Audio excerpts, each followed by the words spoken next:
Every fucking clown in the neighborhood had to come and ring the doorbell.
Radio is on the air, you maniacs. My name is Darian.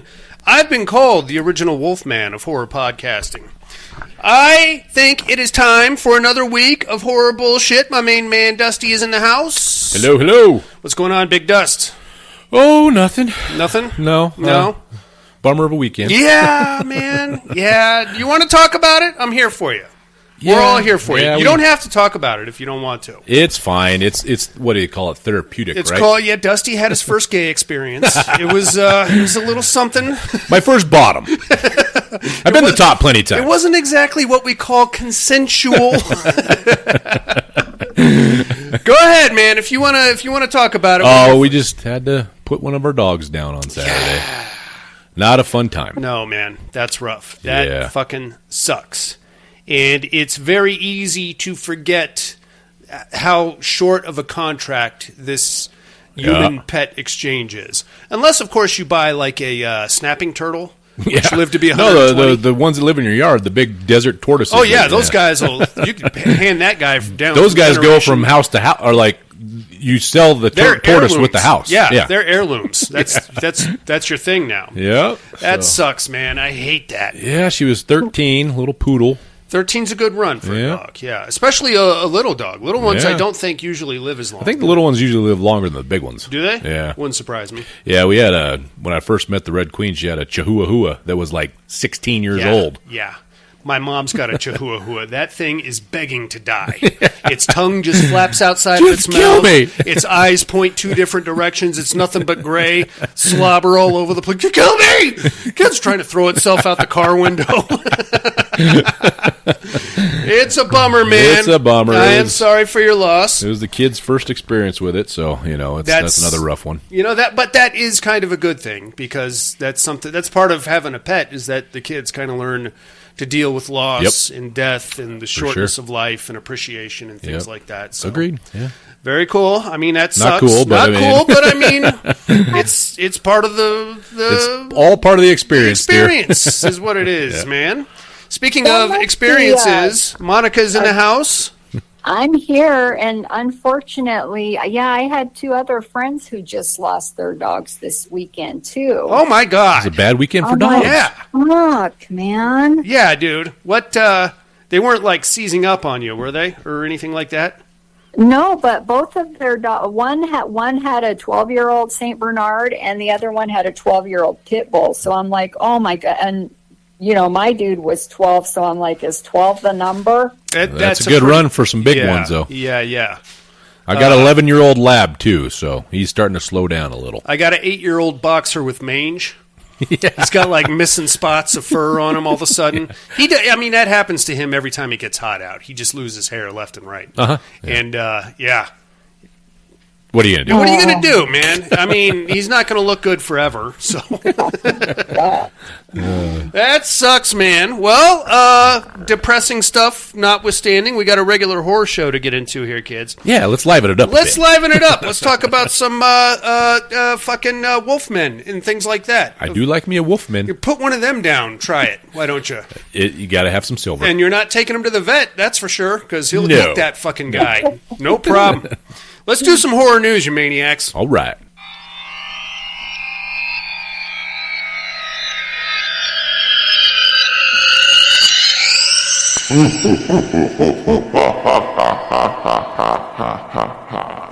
Horror news. Dusty, take us away, you maniac.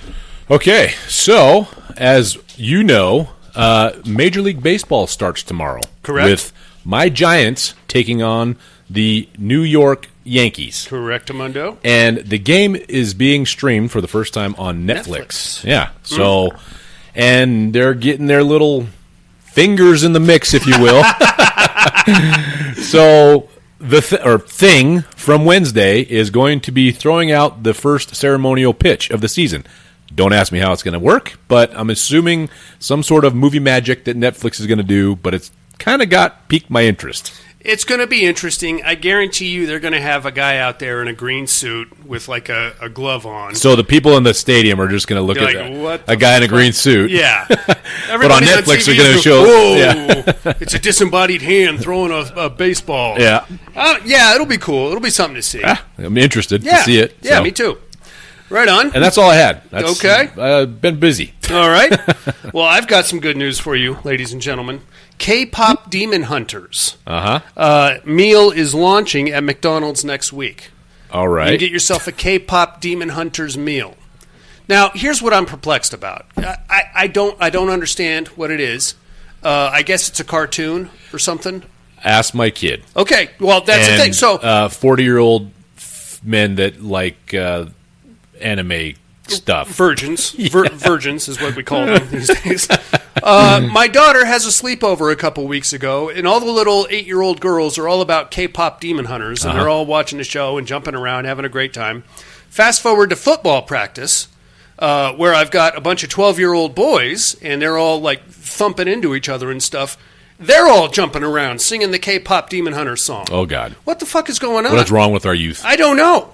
What is it? Do I need to check this out? I'm not going to, and I'm definitely not going to eat the goddamn shit from McDonald's, so forget the whole thing. You guys are about the same age as me, so you might recognize this name. If you're younger than us, you're probably not going to get it, but Donna D'Errico. Oh, yes. Oh, Dusty. Baywatch, baby. Baywatch, yes, sir. I had the sexual awakening of my youth with Baywatch. Okay, that's fair. If you want to see her naked, she posed in Playboy, and there's also a movie called Chasers, in which she had a... I'd like to think it was actually her body, but I could be wrong. But she did have a sex scene with C. Thomas Howell, was it? Or somebody, I forget. Some individual. But I have seen these things. Okay, sir. I'm good to know. Donna D'Errico is launching a web series, quote-unquote, Mythbound. It's going to be some kind of a exploration into urban legends. And she's kicking it off with a Bigfoot search. Okay. Which will probably be happening just over them hills there. Over there in the Sierra Nevadas or the Cascades in Washington? That's where he hangs out, from what I'm told. Yep. So look out for that. Sam Raimi's Send Help is now available on digital with an alternate ending. I was wondering about that. I'd like to see the alternate ending. I don't think I need to watch the whole movie again. It was good. It was fine. Yeah. But I'd give it some time, but I would like to see what they decided. Because the ending was, I don't want to say anything about it, but I was like, oh, okay. Well, this is kind of cool. Okay, yeah. But I want to see the alternate ending. What it could have been. What it could have been, yeah. Monica, have you seen Send Help yet? No, not yet. Okay, then we're not going to ruin that for you. Here's something we could ruin for you. Diablo Cody is teasing a sequel to Jennifer's Body. I did read that as well. Which tells me Diablo Cody doesn't have a whole lot going on these days. I wouldn't imagine. And are you going to be able to get, like, Amanda Seyfried back? She's a pretty big deal now. She is. And Megan Fox hasn't been doing fuck all since, Crazy Marion, what's his name? Machine Gun Kelly. Yeah. And there's that. And even if she can, he's not going to let her do the cleavage scenes or anything like that, from what I hear. He lets her walk around in some pretty scantily Does shit. he? Oh, yeah. Okay. They're not together anymore. Oh, good. I don't like that fucking guy. She just had a baby and they're separated now. Was it his baby or somebody else's? No, it's his baby. Oh, okay.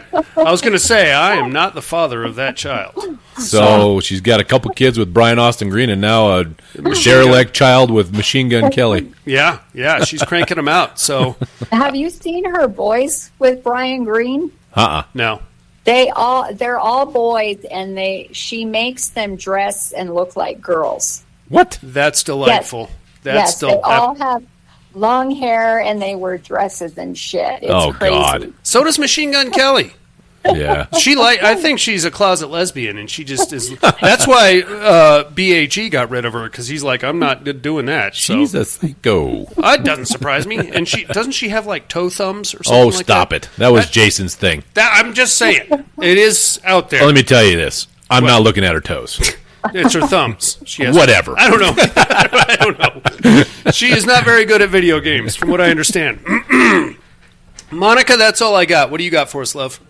I got a couple releases coming out this Friday, and one of them you guys are going to get a kick out of. Okay. So the first one is called "Touch Me." Will be out on VOD. Okay. I saw that the other weekend. I've been to that website.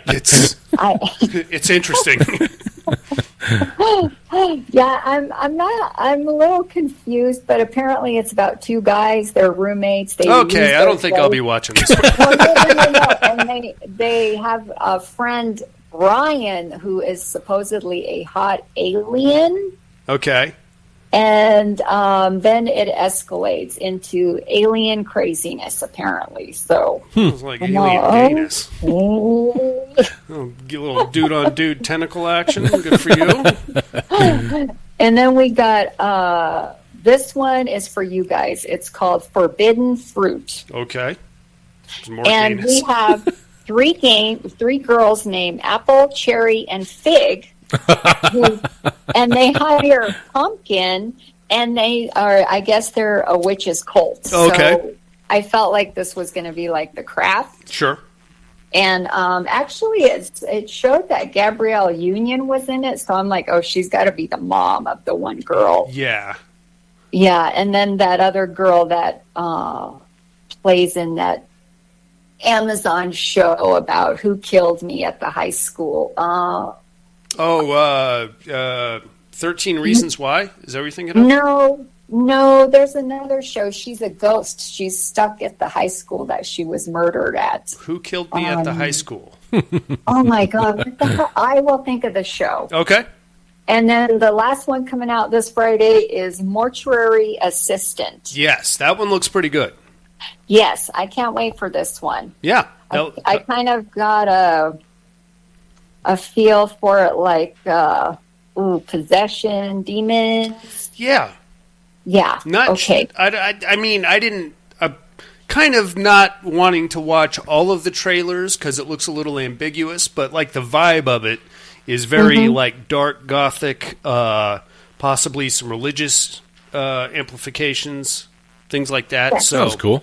Yeah, looks dope. Let's check it out. And that's all I got for what's coming out this Friday. All righty. Anything else left? Nope. Let's do some listener mail. Yes, sir.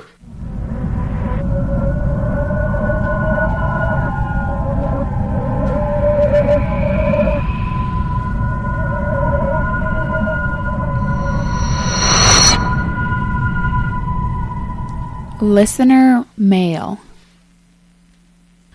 All right, we got some emails coming at us and some voicemails as usual. Let's kick things off with our main man in Sydney, Australia. It's Tim. How's it going, team? Subject line, bullshit. Uh-oh. He's mad. He's mad. I can tell you right now. It sounds like he's not happy. Subject, here we go. Hello, guys, girls, and Darian. Uh-oh. What, am I some kind of an ambiguous individual all of a sudden? How is everyone this week? I'm great. Thanks for asking. So the 2026 Terradome is officially bullshit. I'm with Tom Hardy in saying that this year's Terradome is rigged. How can the Deadites be defeated by the demons? Deadites are cooler. Enough said. Thanks to Dusty for voting correctly. Uh-huh. So, Spree was fun. I've only seen it the one time, but I enjoyed it. I checked out the dude's new movie, Cold Storage, and it's pretty enjoyable. Darian, you are Silver Bullet. Got you this week. Thanks. That's all I have this week. Stay golden, and I'll catch you next week. Tim. Thanks, Tim. I did vote correctly. Thanks, Tim. Not like these two. See that? See that? Everybody's pissed at us now, Monica. I'm sorry, we used good logic. And I think Alan had the demons too, didn't he? He did. Well, whatever, Tim, if that is in fact your real name. We have some voicemails, I believe, coming at us. Let's get over to our main man in Alabama. Here comes Alan. What's going on, Alan? Padded room. How's it going? What's going on, Alan? Mr. Darian, you are silver bullet. You got me, too. There is no Pterodome. As far as werewolves go, I'm with Dusty. I like the human... Well, you're both wrong. I like American Werewolf in London, don't get me wrong. But I do like the wolf man. That's the classic. That's what I grew up with. Yep. And that's honestly what I like. I prefer. Anyway, I watched Strange Harvest. It's a good show. That was really, really good. Then I watched The Void, and I noticed they were produced by the same company, and I almost feel like I looked. There's not any tie-in, but it almost felt like they could have been related somehow. Sure. I watched Fallen. I'd never seen that before. And that's a great show, too. But my one question is, okay, Azazel, it seemed like, could not possess Denzel Washington with touch because he shook Elias Codius' hand, nothing happened. But then, at the end, Azazel was able to possess him. I think I can explain that. Maybe I'm just reading too much into it. And I also watched Spree. I really liked it. I'd been hesitant to watch it. I don't know why. The concept seemed interesting, but something about it, I just kept skipping over it. It's watched fun. It for Emergent I'd say Therapy. it's a fun movie. I thought it was really good. I thought it made some decent points. Anyway, that's all I got. I'll talk to y'all later. Oh, Gary, you were talking about running and getting pepperoni pizza crotch. I work in a factory. I do get pepperoni pizza crotch. 12 hours a night. Shelly got me the stuff called Gooch Guard. Gooch Guard. It works wonders. Gooch Guard. All right. I'm going to have to Google that. Later. Have a good one. Bye. Thanks, buddy. Thanks for the heads up, Alan. Gooch Guard. Gooch Guard. This episode of the Padded Room Podcast is brought to you by Gooch Guard. Guard your gooch. Kills pizza pie nutsack. Pepperoni pizza crotch dead. Protect yourself with Gooch Guard. Right on. You guys got anything for Alan or Tim? That's all we got. Thanks, fellas. You guys. You guys are the best. We are getting right back into the Pterodome tonight with the Asylum Conference Championship. And other than that, I think it's time for a movie, y'all. Sounds good. She exerts enormous power, doesn't she? You believe in curses?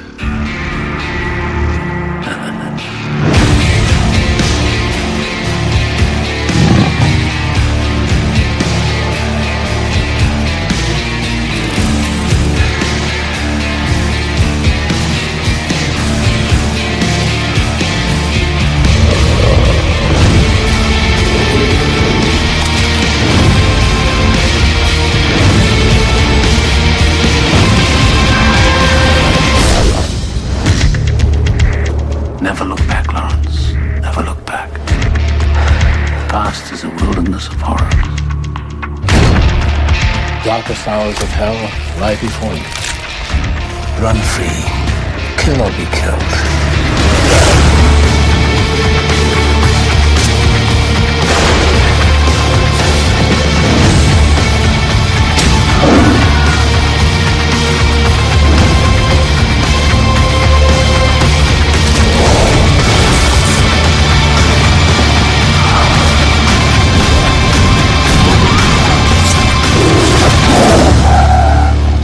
It is glorious, isn't it? Yeah, buddy, it's The Wolfman from 2010. This one got 5.9 stars on IMDb. Directed by Joe Johnston, written by Andrew Kevin Walker, stars Benicio del Toro, Sir Anthony Hopkins, and Emily Blunt. Mm-hmm. This one is very much like okay, so this is almost a 2-hour movie. I would say the first hour is a remake.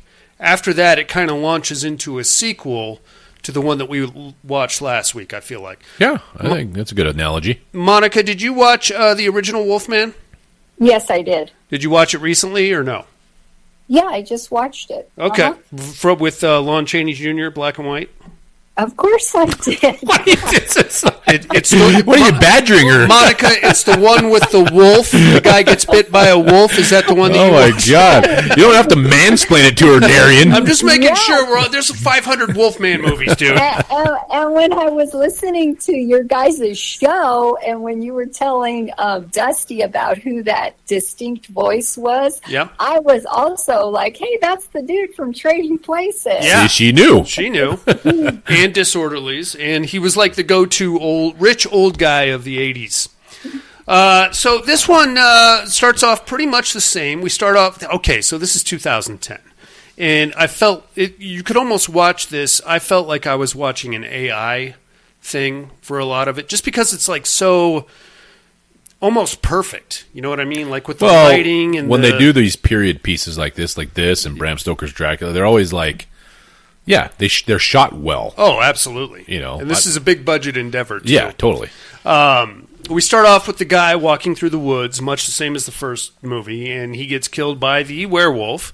And we're gonna twist the original a little bit here in the opening scenes, because then we're gonna cut to Benicio del Toro, who plays Lawrence Talbot.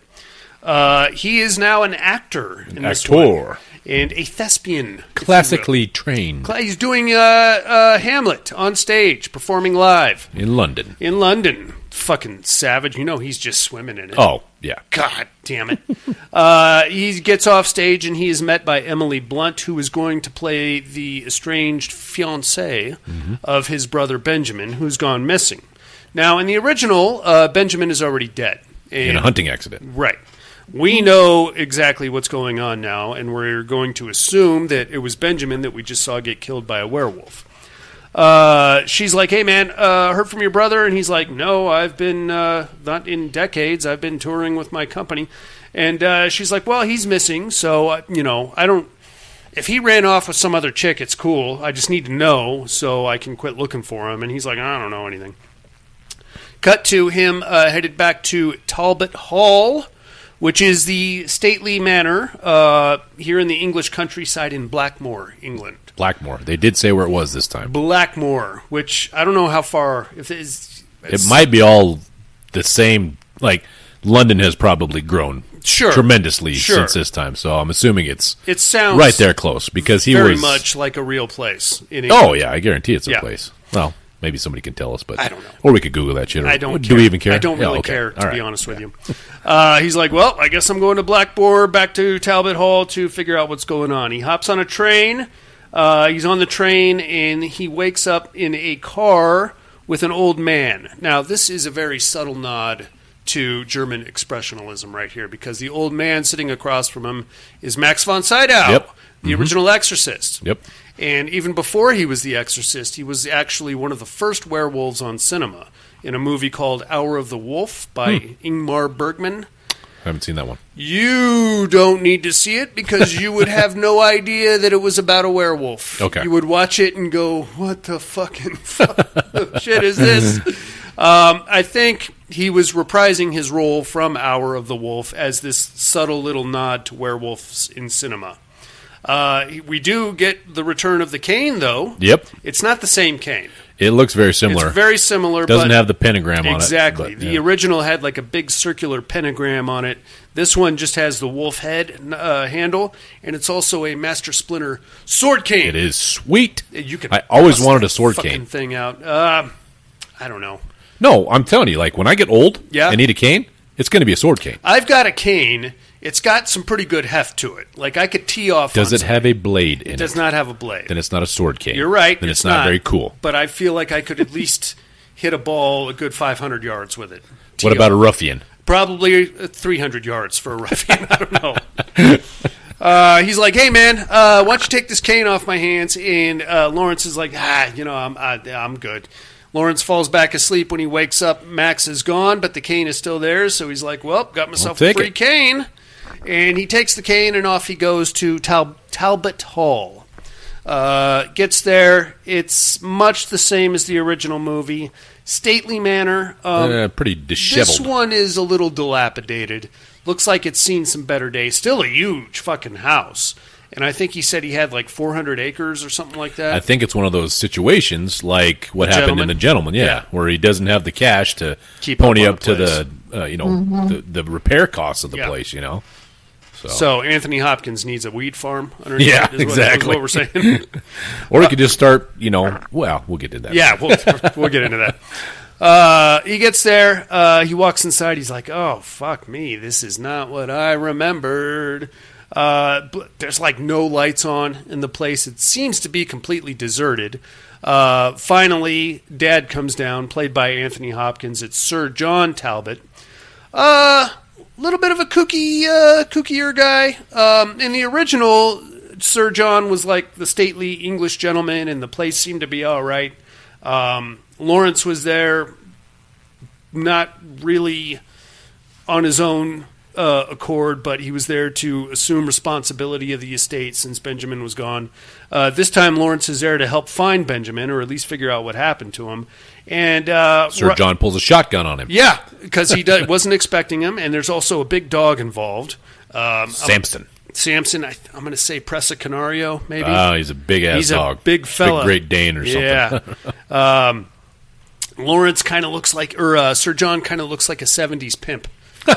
He's got like the big tiger jacket. I thought he looked more like, when I first saw him, me being the comic book nerd that I am, I thought Craven. Yeah. Old Craven. I could see that too. Because he's a hunter, He's got all his mounts and everything everywhere. Yeah, and this place is littered with like antlers and full body mounts of lions. Yes, and all kinds of taxidermy going on. He's like, oh, Lawrence, how are you? Good to see you. And Lawrence is like, I'm here for my brother. It also bears mentioning at this point that Lawrence is the only person in the movie without an English accent.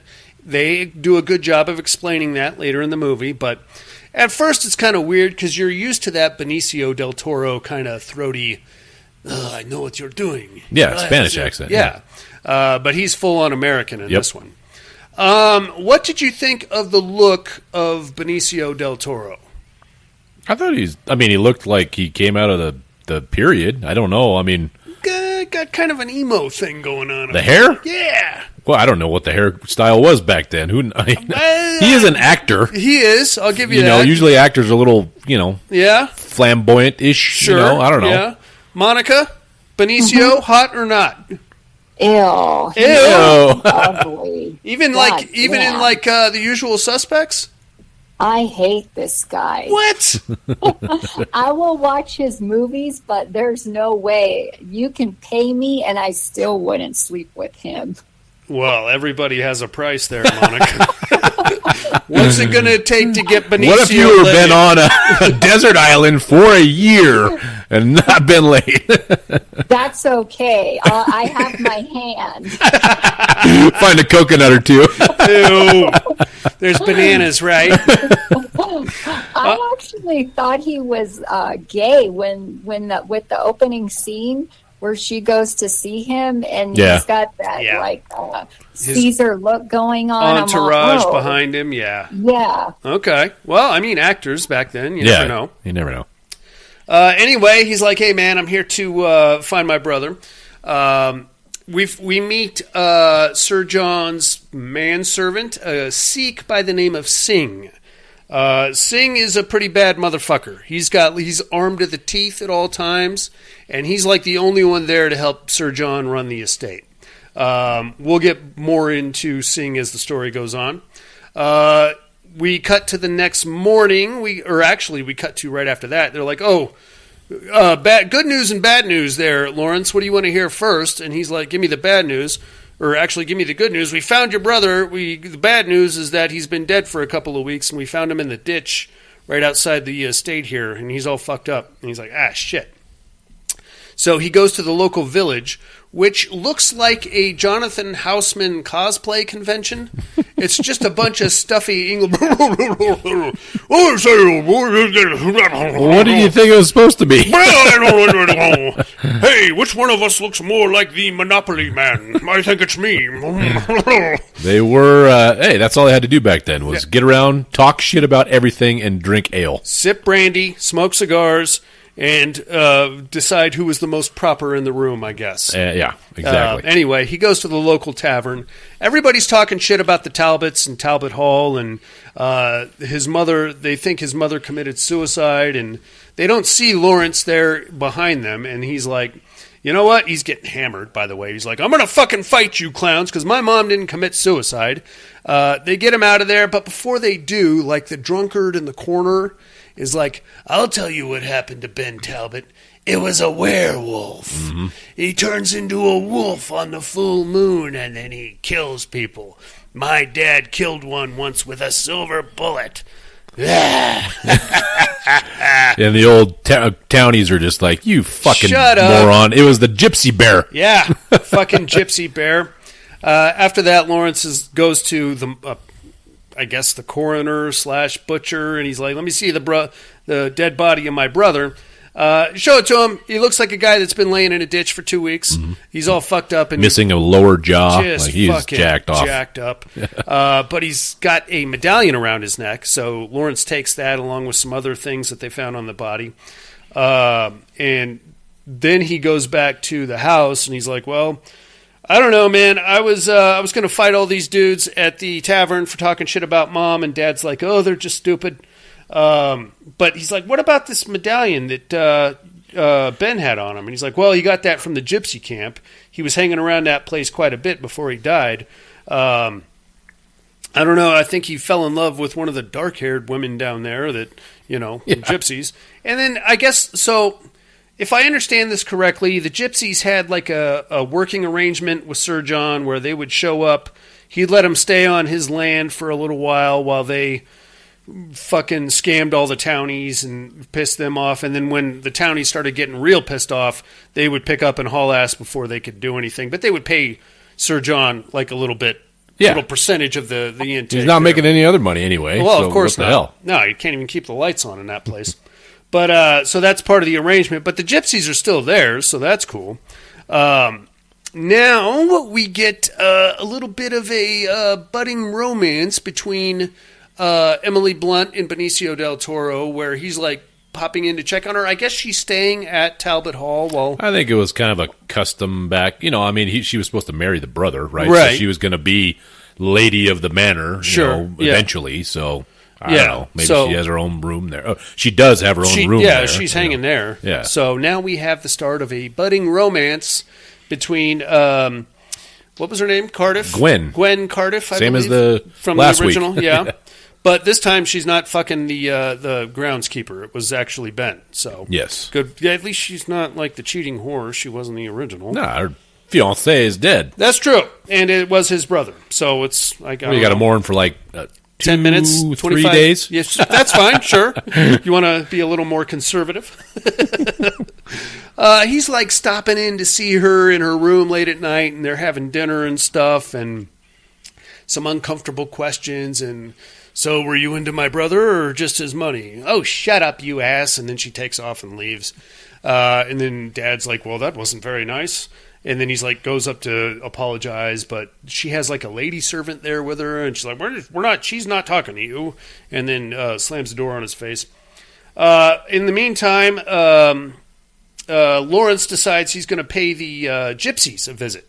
So he goes down First, there. before that, doesn't he give her his effects, the brother's stuff? Yeah. Yeah, all his shit. Yeah. That was in his pockets besides the medallion. Yeah. He took that to go investigate. Yeah. What else was in his pockets? I don't know, like it was a picture that he had of her. Of her. Yeah. And then, I don't remember else. A bunch of other crud. Pocket lint. Yeah. This was his favorite pocket lint. Yep. I think he'd want you to have Sentimental. Oh, yuck. And after that, Lawrence heads down to the gypsy camp, and he starts asking around about Ben and what the hell happened. This part is more reminiscent of the original because we're going to skip the Bela Lugosi character altogether, and we're just going to get down to the old lady who was selling the medallions. So he goes in there, and he's like, "Hey, man, you know anything about this? My brother had this medallion on him when he died. I don't know what happened to him." And she's like, "Oh, no." And this is where, so now this happens on a full moon. And now things are getting nasty because we don't know who the werewolf is just yet. We know it's not Ben because we just saw his dead body rotting in the butcher shop / morgue situation, whatever the hell that was. And it's also important to mention that the butcher shop / morgue had like the dead pigs in the same room as the dead guy. He was 10 feet away. Okay, somebody's going to catch a communicable disease that way. He didn't die from a disease, Darian. Well, I know, he was killed by a werewolf. The bacteria that culminates on a dead guy very quickly into the pigs. I'm just saying. They weren't too worried about that. Clearly. That was a dead rat that had the Black Plague. Then maybe they would have kept it out of the ice house. No, it's right there. They have that's aisle 3. Okay. Pork is aisle 2, dead rats aisle 3, dead guys aisle 5. Yeah. But it's all the same warehouse or whatever it is. It's the only place they had ice. Gross. How are you going to make... I don't even know how they made ice back then. Just there's no refrigeration. Fucking get it out of the river when it gets cold. I don't know. I don't know. It's a valid question, man. I'll have to research that. Anyway, it's the full moon. He's at the gypsy camp. Werewolf attack. This fucking thing is running around, ripping dudes up, shredding guys. Unfortunately, that happens right after the town lynch mob shows up because they think it's the fucking bear. The dancing bear. They're like, "Hey, we're gonna kill that bear." No, he don't kill. He just dance. And the bear is fine. I would have been pissed off if they killed the bear. Oh yeah, it's a CGI bear. It's worth mentioning, and not the best one I've ever seen. No, it wasn't. But they're like, "Hey, get that bear." The bear starts freaking out, but then all the townies and a couple of the gypsies all get killed by the werewolf. So they're brutally, ripped to shreds, guts splayed all over the fucking. I love the fact that he's super fast and like the first guy. Remember, he's just standing there looking at the moon, and then yeah, I like that. The kills were awesome. They're pretty good. Yeah, kills a bunch of people. How about the guy with the? Oh yeah, the claw through the chin, up to his head. This werewolf isn't fucking around. Oh no. And I will say, I remember not liking this movie based on the look of the werewolf, but it's kind of Lon Chaney Jr.-esque in like the more man than wolf as part of the equation. But when he gets into werewolf mode, he goes full feral and he's running around on all fours and like lunging at people and climbing trees and doing werewolf things. Mm-hmm. You know what I mean? Lon Chaney didn't do any of that shit. He just kind of... Well, they couldn't do it. I know, but he could have done something. Yeah. He could at least attempt to crawl. Okay. I don't know. Whatever, man. I don't care anymore. Anyway, a bunch of people get killed. Lawrence, the actor, is the only one with a set of balls. Grabs a shotgun and goes hauling ass after the werewolf. Runs up into like this rocky alcove where he gets pounced on by the wolf. It's like a Stonehenge situation. That's what it looked like, right? He's like chasing after the kid. Weird altar. Yeah, the kid that I thought the kid tethered was his horse for him. him. No, the kid was like running away from the carnage at the camp. And then he saw the werewolf following him up the hill. He's like, "Fucking kid, get down." He shot at the werewolf and then he was trying to save the kid. He was trying to be very chivalrous. I thought he was just a fucking maniac with that shotgun. No, he's after it. He's trying to kill the freaking... Yeah, because he thought he'd kill his brother. Yeah, exactly. He gets up to like this weird Stonehenge rocky alcove situation. That's where he gets pounced on. And then a bunch of the townies roll up and shoot the werewolf. The werewolf goes running off. In this case, the werewolf escapes, which is something that didn't happen in the original. Mm-hmm. They save Lawrence, get him back to Talbot Hall. Maeva stitches him up. Looks very painful, miserable. And at the same time, the old gypsies are telling her, "Hey, you better put this fucking guy down, bro. You know what's going to happen. It's nothing good." And she's like, "Well, this is what the fate has dealt us, and he's still partly a man, so we can't kill a man. So that's what we're going to do." They send his ass back to Talbot Hall, where I gather he sleeps for an entire week. I think a month. You see, like the moon, and the sun. Yeah. You think it was a month? Yep. Okay. Because when he finally, maybe close to a month. Lazy. Close to a lunar cycle is what I'm saying, because it's not too long after he wakes up that get out of bed. Yeah. You fucking actor. Do some acting. God damn it.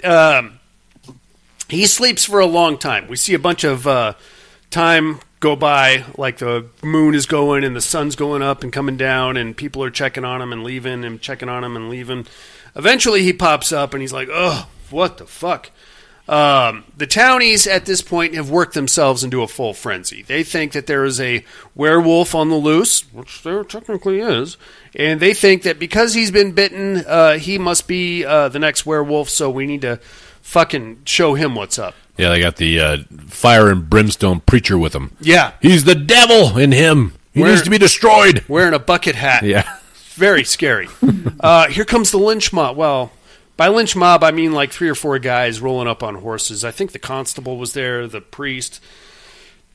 I think the doctor was there too. And they're like, all right, well, here's what we're going to do, dudes. Let me see the wound on that guy. If that sumbitch is healed, then he's a werewolf. And Lawrence goes out. He's like, hey, what? I just woke up. What the fuck are you assholes doing? And then, boom, here comes Sir John with a shotgun. This is the best part. He's like, boom! Oh, God! I'm sorry. I meant to shoot you. Yeah. I'm a little old, so I hit that statue right next to you. If you hang around for a minute, though, I will shoot you eventually. And sings on the roof with a repeater. Yes, with a sniper rifle, and he could probably kill all of you before you even think about anything. I mean, Lawrence is going, what the fuck did I just wake up to? The lynch mob gets scared and runs off, which is great. And then we cut to, I guess, later that night, or maybe a night or two later when the full moon pops. And this is kind of a weird situation because Lawrence is now a little weary of Sir John, as he should be. So he's like, all right. He keeps having those dreams about his mom. He's weird, and apparently he was put into a mental institution after his mom died. His Sir John put him into a mental institution, yeah, and eventually shipped him off to America. So Lawrence never really knew Ben or his dad. He's just been kind of touring America with his aunt and becoming a famous thespian. Mm-hmm. So good for him. But now he's kind of remembering all this shit now that he's back at Talbot Hall. And having some flashbacks and some PTSD, very scary. He wakes up and he sees Sir John like walking around late at night. It's a full moon, by the way. He's like, oh shit, what's this guy up to? So he follows him out into the yard, dark night, full moon. Sir Jonathan goes to the family crypt, hits like a secret passage down to like a ossuary, goes underneath the family crypt. Lawrence is following him. Follows him to his mother's tomb, I guess. A very ornate sarcophagus with like the marble, and she's in a very sexy pose carved on top of it. That's where the last of Sir John's money went to. Okay. That sarcophagus. He better spend a lot of time in that sarcophagus. He said, make her as lifelike as possible. It's not weird or creepy, but I want her to look just like she did when I had her. And a little cleavage on the, just not quite nipple, but just down enough to leave that was 17th century porn right there. Sure. Go beat off in the ossuary. Gross. Pretty sure that's a crime these days. Anyway, he follows him down there, and he's like, oh, son, you shouldn't have come. It's very dangerous down here. This town is very crazy, and people do things on the full moon. I believe there's a madman around, and he's going to do something tonight. So, and then, like, in the throes of this conversation, he, like, backs Lawrence up a little bit, going towards, like, the entrance of the ossuary. And as Lawrence steps back, Sir Jonathan, like, slams a, like a cell door, like a metal gate. Yeah, he looked at, there was a chair in there that had restraints on it. Yeah. And, he saw, what the fuck's all this stuff? What are you doing, torturing people? And then he's like, well, I'll be safe down here, but you must not go out tonight. And as he's backing up, his eyes are reflecting the light like Sir John is some kind of an animal. Okay, very scary. In the meantime, Lawrence is walking out, and boom! Werewolf transformation, dude. Yep. I'm not mad at this transformation. It's... He's not going full wolf. He's going more like hairy dude with some extra muscles, like a big buff, angry hairy guy. He's going Wolfman, but not full wolf. He's going wolf. He's going more man than wolf, I would say. That's the Wolfman, right? What else would you like to have him? Snout. Full snout. Okay. Full snout and pointed ears. I think the reason why is because of it was a Universal property. No, I know. They want to give homage to Lon Chaney. Yeah. Monica, what did you think of this werewolf transformation here? I mean, it was a little cheesy, But once he made the transformation, I thought he looked good. He looked like a wolf man. Yeah, I dug the makeup. He wasn't a werewolf. He was like Dusty said, he was a wolf man. Okay, all right. A hairy man. A hairy dude. What was the one that we watched with the wolf cop dude? It was called Wolf Cop. Wolf Cop. Yeah. Oh, okay. That's what he kind of reminded me of. Yeah, I could see that. Yeah, and then in that movie with Jason Momoa where they're like wolves, Yeah, did you guys see that one? Yeah. They all kind of look the same. Wolf men type, no big snouts. I got kind of a Teen Wolf vibe, be honest with you. More Jason Bateman than Alex P. Keaton, but I'm just saying it was a little Teen Wolfy. Oh, God. He was much scarier than Teen Wolf. I'll give you that. He was much more frightening than Teen Wolf. Anyway, wolf mode, goes out, kills a bunch of dudes in the forest. Actually, I think he only killed like 1 or 2 people this time, but yeah, rips them up pretty good. Scary shit. Lynch mob is chasing him. He kills like half of those dudes. Cut to the next morning, he wakes up like in the crevice of a tree. Yeah, and hollow stump of a tree. Sir Jonathan is there waking him up, and he's like, Lawrence, you've done a terrible thing. What have you done? Oh, dear. What's happening? And Lawrence is like, what the fuck? He's got blood all over him, and his clothes are ripped to shreds. And he goes staggering out into the front lawn of Talbot Hall, where the lynch mob immediately converges on him and knocks him out. And we missed the entrance of Hugo Weaving. He's some kind of a hotshot. Oh, that's right. Yeah. Like law guy from London. Detective Aberdeen. Detective, yeah. From Scotland Yard. Yep. He's a bad motherfucker, man. Yeah. You could tell because he's got like that perfectly groomed beard. And that bobby hat. Yeah. Yep. Always with the quizzical eyebrows. And he's always reading the paper and a pint of bitter, please. Yes. Very true. He's a bad bitch. Watch out for him, man. So they capture Lawrence. They knock his ass out, they chain him up, and they drag him off. He gets sent back to London to a mental institution, the same mental institution he was in as a kid. They strap him down, and they immediately start with the psychiatric treatment.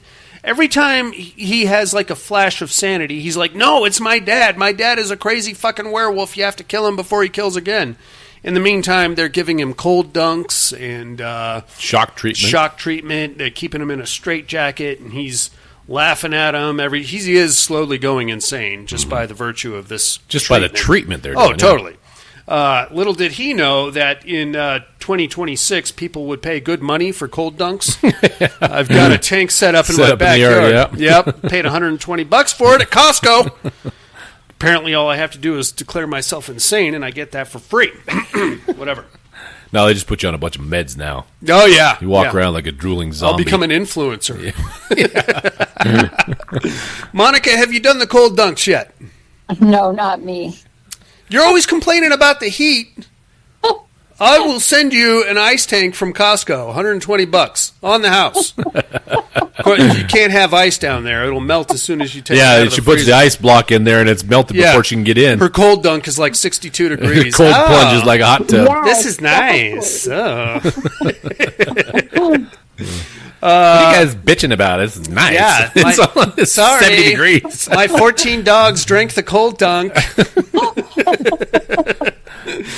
All right, so anyway, he's in a mental institution, and they've got a real piece of shit doctor in there that thinks he knows something about something. So he's like, well, what we'll do is we'll strap Sir Lawrence down, and we'll use him as a bit of a experiment. I'll bring all my lads in, and we'll explain to him that he is not, in fact, a werewolf. In fact, we're going to expose him to the full moon, in which case he will immediately not transform and immediately not kill all of us, and then he'll immediately realize he's just a crazy guy. This is like the quintessential, whatever it is. I think they're in the 18th century, actually. Yeah. But the doctor or the medical professional... what do you want to call it? Surgery viewing arena. It was called a surgical theater. And what they would do back then for the instructional purposes, when usually they would use dead bodies, and they would bring 3 or 4 of them in, line them up, and then they would bring 3 or 4 doctors in, and then the med students, or whatever they were called back then, would slowly walk around and take notes as the surgeries and autopsies were happening. So in this case, we're basically just doing this to bully Lawrence, and everybody's going to make show him he's full of shit. Yeah, everybody's going to make fun of him when he doesn't turn into a werewolf. I got good news and bad news there, young doctors. Good news you're in for a hell of a show. Bad news, well, you'll get that in a second because he's going to start ripping heads off. They pop the roof open and, oh dear, Lawrence, there's the full moon, you see? Any moment now, right? Yeah, he turns into a werewolf. And he's addressing the crowd. Yeah, I'm going to kill everybody! He does just that. Literally busts out of the restraints and the straitjacket, goes full Wolfman, tears everybody in that room a new asshole, and then leaps out of the moonroof, or whatever you want to call it, and escapes into London proper.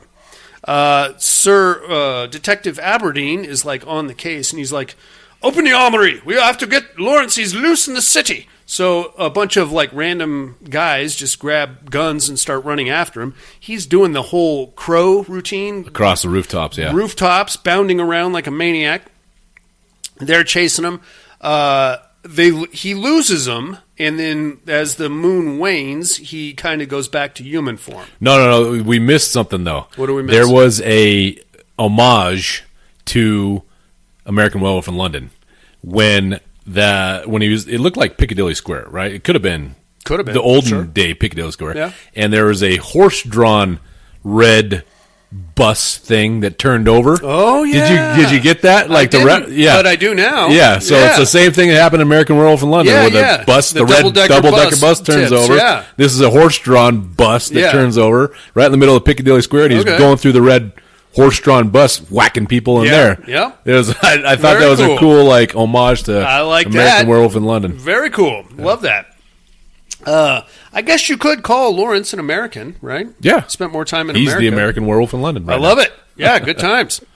Cut to the next morning. Emily Blunt has been sent back to London because her fiancé is dead, and she's staying with her father at an antique store.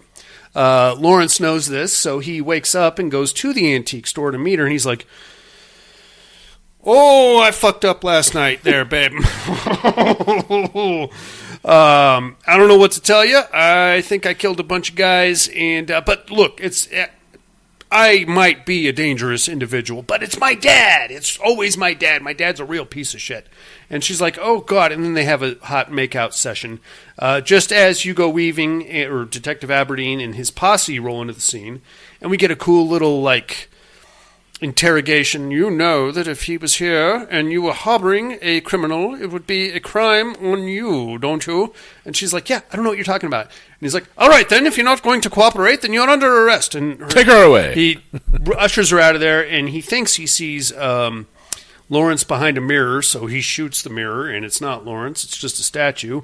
And Lawrence is now unaccounted for completely. And at this point in the movie, we're going to completely switch protagonists from Lawrence Benicio del Toro to Emily Blunt. And now we're going to get a little Scooby Gang action from her. And this is kind of where the movie launches into its own sequel in a weird way. Yeah, agreed. She is absolutely on top of this case. She is going to go back to Blackmore and get to the bottom of what the fuck is really going on. Doing some library research. Books about lycanthropy. And she did Google it. I saw her do it. The 18th century Google. Broke out the laptop, got on the Google. It was actually a kid named Google that just knew a lot of things. Hey, Google, what do you know about werewolves? Yeah. She's going through all this shit. She goes back to Blackmore, hangs around Sir John's estate, and she's like, hey, you are kind of a weird old guy, aren't you? Well, I don't know. And I think, wasn't there like some kind of a weird admonishment from Sir Jonathan about how... Not just yet, but the reason why we find out... That does come up eventually. Because we know by this point, we know he's a werewolf. Yes, he's the werewolf that killed his son. Right. And why would you kill your own fucking son? And bit your other son. Yeah. So, and he kind of admits, I don't know if it's just it or kind of in the climax, that he killed him because they were going to leave. Yeah. And he's into her. Yeah. So there's that. We'll get more into that in a second.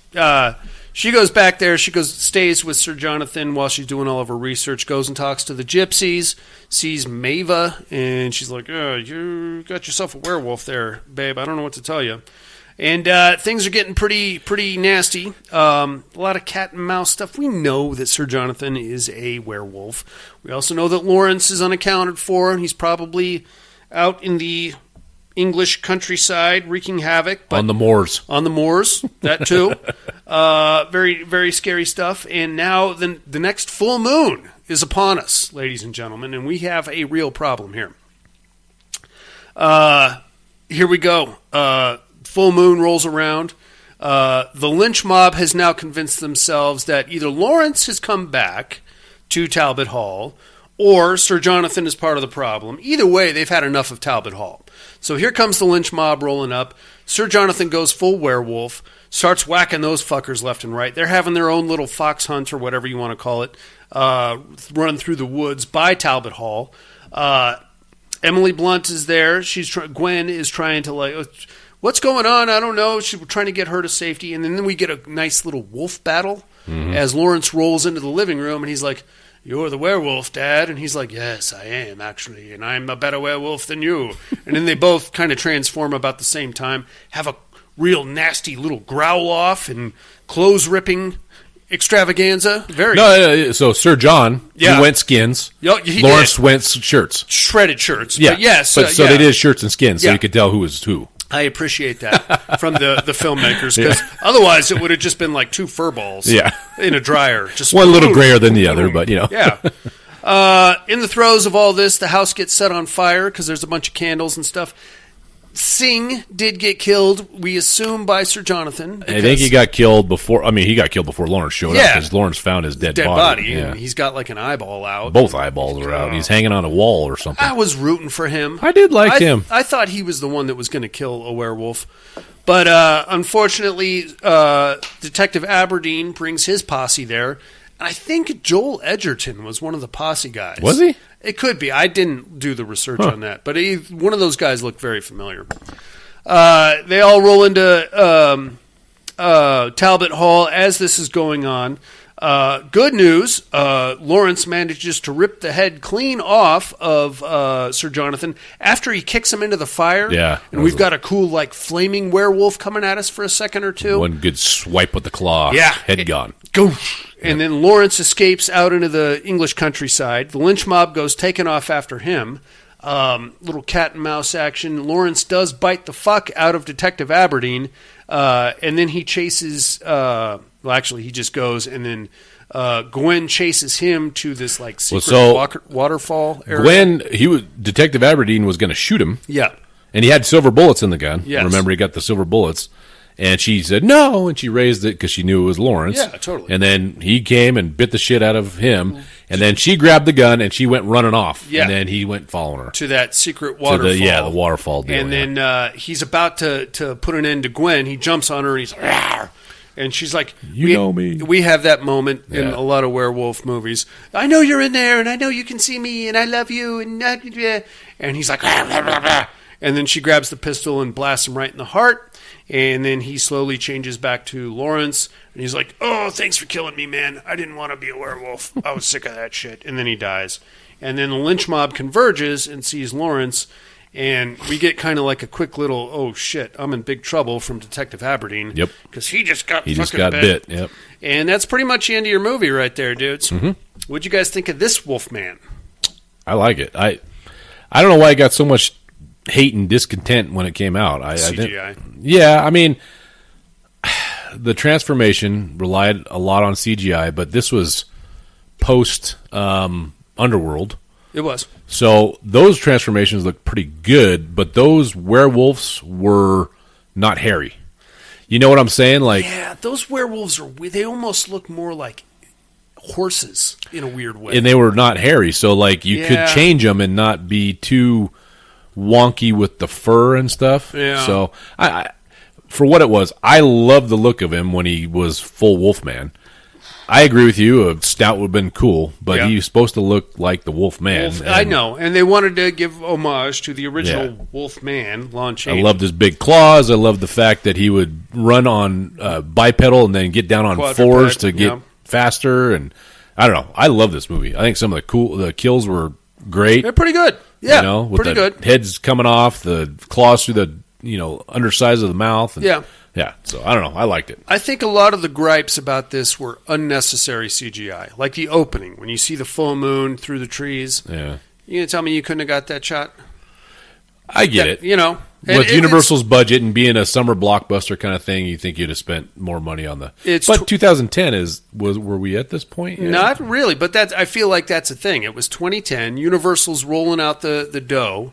And instead of spending the extra day and a half trying to get the full moon shot through the trees, they say, well, just dial it up on the old CG machine here.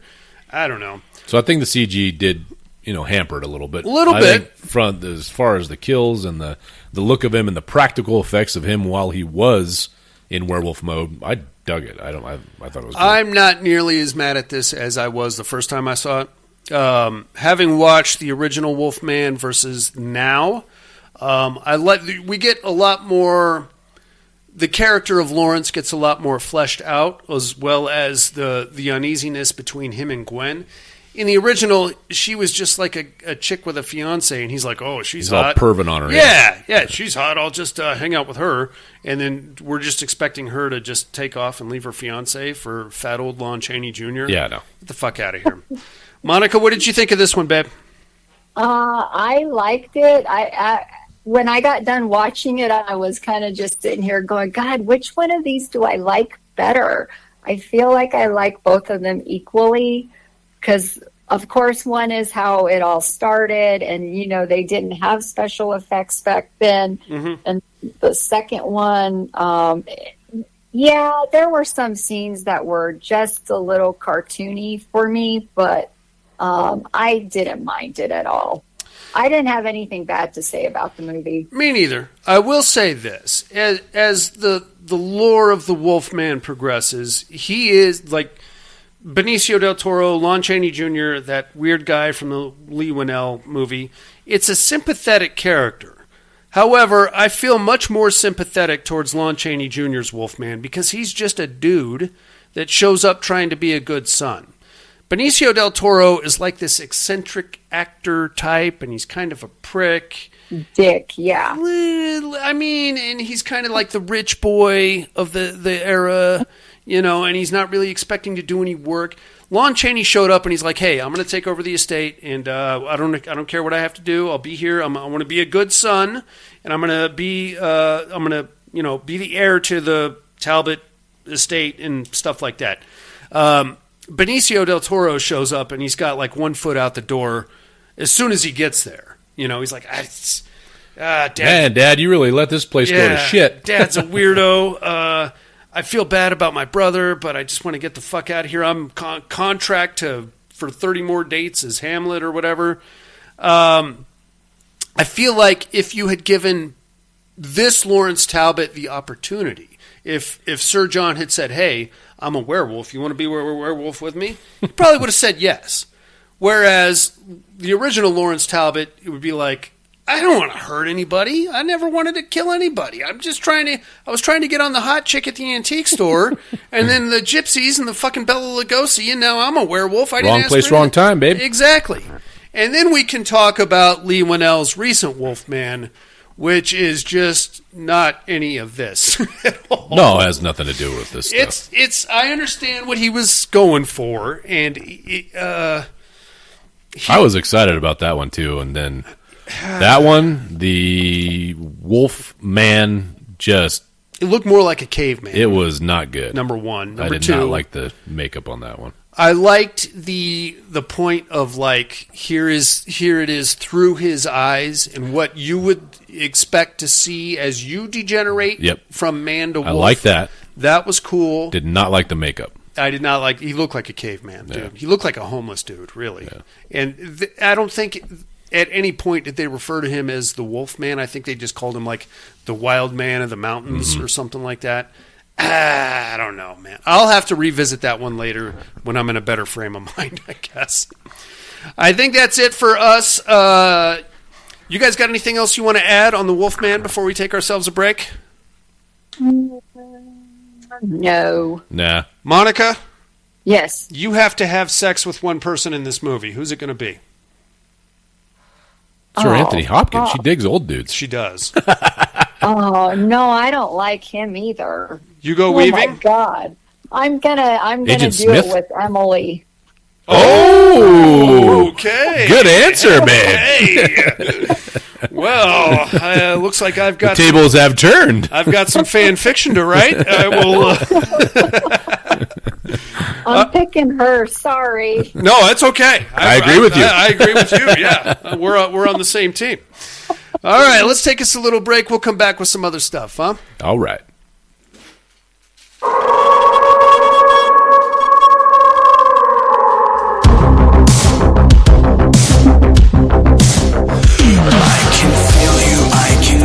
Howling in my bones, and as an evil lurking in the dark, ever-shifting skin is ripping as you take control.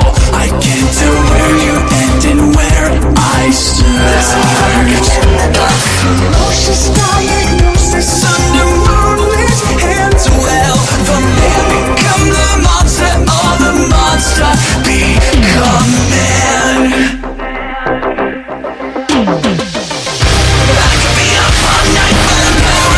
When the creature comes alive, it's fight or fright in the form or light. You can run but you can hide. I can be honest, I can be human, I can become the silver bullet in your head.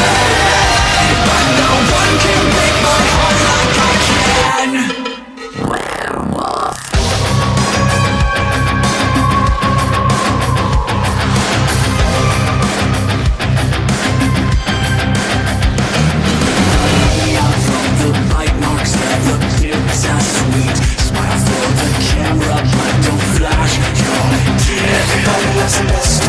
The bodies hit the dance floor to this heartbreak beat. I feel like it's the right. Feels like everybody's watching me. Destructive, we are true monsters. The man become the monster, or the monster become man. I can be up all night, but I'm paralyzed when the creature comes alive. Just fight or fight in the form or light. You can run, but you can't hide. I can be honest, I can be human, I can become the silver bullet in your head. But you can't break my heart like I can. Can't fight these cravings in the night. A beast just burning by his light. Can't fight these cravings in the night. You can't break my heart like I can. Can't fight these cravings in the night. I'm walking feet the appetite. Can't fight these cravings in the night. You can't break my heart like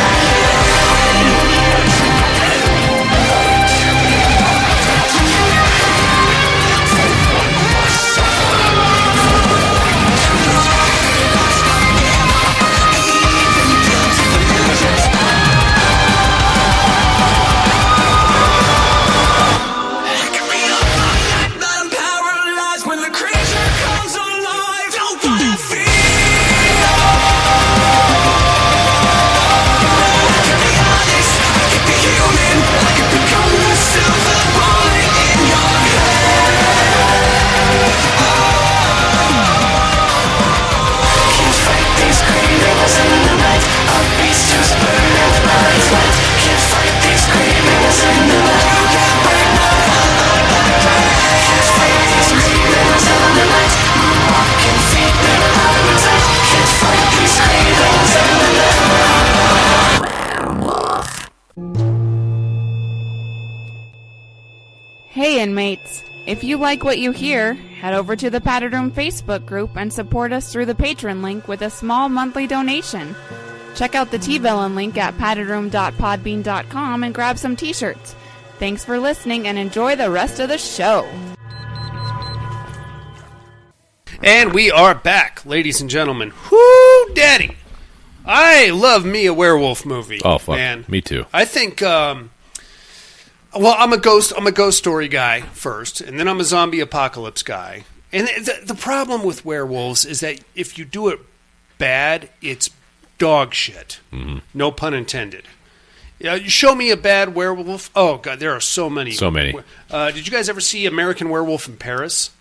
Yes. I hate that movie. I hate it. I agree. It's terrible. And it's all because of the goddamn animatronic CGI stuff. It's actually very funny if you can watch it like without and just pretend that it's not Supposed to be a comedy. Yeah. It is. It's hilarious. There's a lot of fun stuff going on there. You know, whatever happened to the talk of John John Landis? John Landis's kid making a remake of American Werewolf in London? Okay. That was like been a couple years now. You want to know what it boiled down to? What? Did you ever see Masters of Horror? Yes. Okay, there's one called The Deer Woman. Okay. That's where that ended up.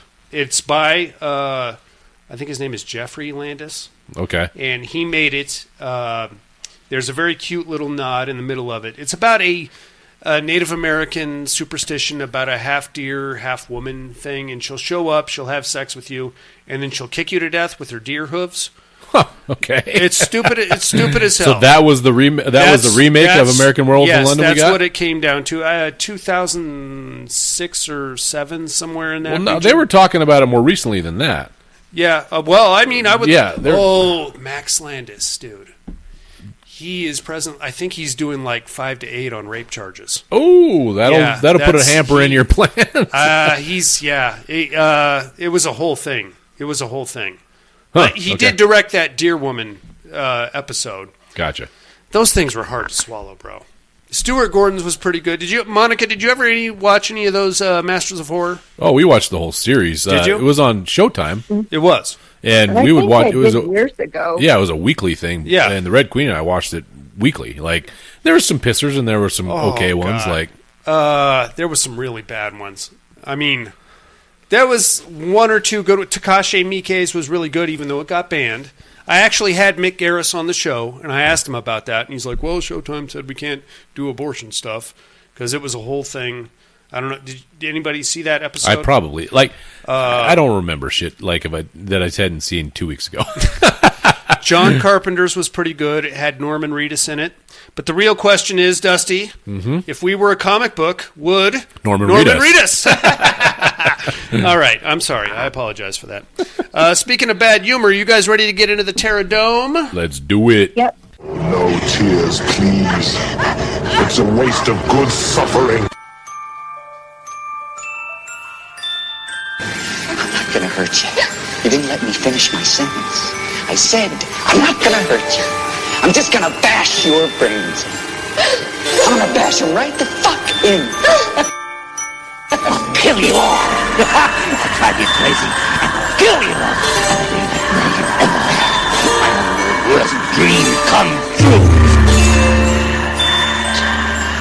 6-year-old child with this blank, pale, emotionless face.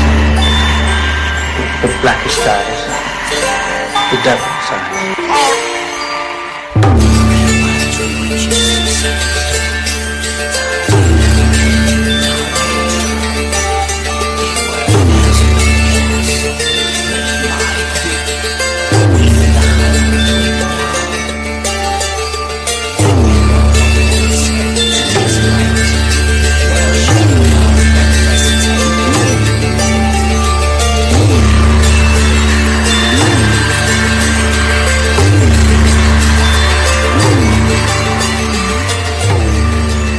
Welcome to the Terror Dome. We are in the Asylum Conference, and this is the championship round, ladies and gentlemen. For the marbles, and to find out who goes on to the Terror Dome Championship, we are here. As usual, inmates, bear with me. I'm not much of a writer. And there are kids running through my hallway. All right. Deep beneath the Earth's surface, Malik and his brood slept. Down the dark decades, the above farmhouse had fallen to the elements, yet the vampires slept on. But even the dead can sleep uneasy. Now they stir. Something wakes them. A seismic event of some sort. The very earth they rest in quakes and shudders. Then the screaming starts. Mortals, fear and blood. Vampires wake to find scorched earth. Human skeletons and people running terrified to and fro. A large crater occupies the space that the farmhouse once stood on. Small black creatures attacking from the shadows, and faceless non-humans hunting them. The vampires slept for ages and woke hungry. These interlopers were disrupting their food supply and had to be stopped.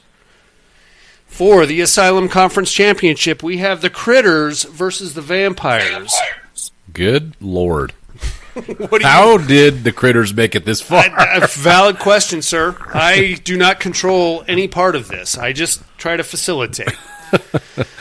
I'm going Vampires. I could see how the Critters could win because they leave nothing but bone and sinew behind them. Vampires can turn into smoke and, that kind of shit. There's no way. Unless they could trap them somehow and have the sunlight, get on. There's no way a critter would kill a vampire. Which is very easy to do. How many times has vampires been blown apart, disemboweled, chomped down to bone and come back? Critter ball. Okay. Critter ball. You're not going to talk me into it. Vampires for me. All right. Vampires, says Dusty. Monica, what do you think?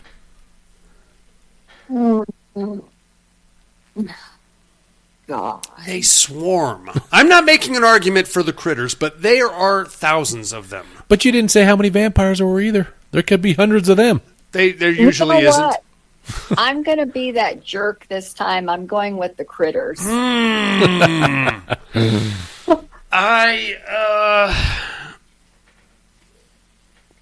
think I have to go with the Critters too, man. Oh my God! I am sorry. Okay, listen to me. They're small, right? Yeah. They swarm. Punt them, dude. They're like it's like walking into a beehive almost, dealing with these fucking things. And they can stay out in the sun. That's the thing, bro. That's the thing. You're not going to talk me into it. Okay. Vampires for the dub. Projectile quills. And I guarantee that the listeners are going to vote with me. Okay. They're going to vote for you because they think you're hot. I'll throw you a side bet. Yeah. Couple shots of JMO. Oh fuck. That's your Terradome match for the weekend, mates. It is the Critters versus the Vampires for the Asylum Conference Championship. Vote stands at 2 for Critters, 1 for Vampires. Get us your votes by next week if you can. The mental health hotline is area code 775-387-0275. Or if you have any running tips, workout, kind of enthusiasm, encouragement, that always helps quite a bit. If you need any advice from us on career moves, we're probably not the people to talk to about that, but we'll try. We'll take a crack at it. Whatever you want to talk to us about, that's where you do it. Also, you can email us, paddedroompodcast.com. Tell us about all your problems. We want to hear about it. We want to know what you thought of the 2010 Wolfman versus the 2023 Wolfman. 2 completely different movies. I don't even know that you can call the 2023 a remake. No. Other than in name only. It's not. It was Universal property, and they were trying to get too cute with it. Like you said, I enjoyed the fact where they were, making it so that you were experiencing it through his eyes of what it would like to become feral, right? Yeah. You don't understand people's words anymore. You start seeing in, other visual spectrums. You know what I'm saying? Yeah. I like that, but where do you lose me is the makeup. You know where it is something. Just listening to you say that, I think I just understood what I didn't like about that movie the most. Lack of a wolf. Sure. I don't think there was a single wolf. It wasn't a Wolfman movie. No, it was a crazy guy biting another crazy guy and making him a crazy guy. Exactly. It was a curse or something, but it wasn't a wolf. It was more of a disease movie. It was a disease movie. It was, yes, exactly. Bloodborne pathogen. It was body horror movie. Bloodborne pathogen man. Yep. That's what they should have called it. All right, inmates, while you're contemplating that matchup and listening to me and Dusty blather on about Lee Winnell and his Wolfman, we're going to tell you what movies we got to watch this week in a little segment called What Are You Looking At, Sir? Or Ma'am? Or whatever you identify as. Or Wolf, sir, ma'am. I don't know. That's what I want to start putting on my business card. Wolf. Wolf. Just Wolf. Just call me Wolf. I have a T-shirt that says part wolf. Everybody makes fun of me when I wear it. They say it says fart wolf. So So now I don't wear that shirt anymore, you fucking assholes. And it's Nurse Nicole's fault. She started that whole shit. Oh, that's funny. It says Fart Wolf. Fuck you.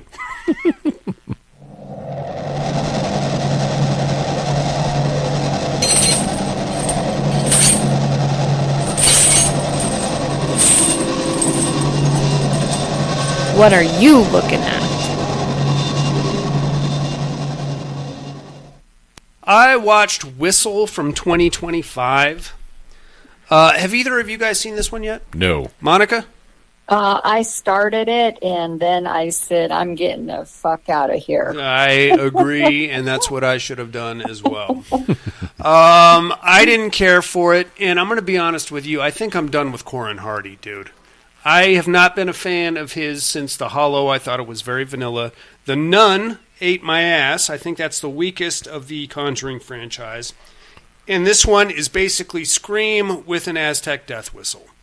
Or Polaroid with an Aztec death. Any haunted whatever in a high school movie that we've seen, there are literally thousands of them over the last 20 years or so. This one just so happens to have an Aztec death whistle in it. Nick Frost, he plays the teacher. Love him. Daphne Keane, she is basically a mannequin. She hasn't changed. She does not. No, she does not. Her facial expression, not just. Well, she's still pretty young. I mean, sure. Well, she's old enough to have a lesbian relationship in this movie, so there's that. There's no nudity. I looked, but it's not a good show, and I think I'm done with Corin Hardy. There's nothing scary about this. The fucking dumb shit Aztec death whistle. They do a shit job of explaining where it came from, how it got to a high school. There are some interesting kills, I'll give it that, because there's like this whole backstory of how it gets into your mind and whatever it was that was there. It kind of makes your own fear show up to kill you in a weird way.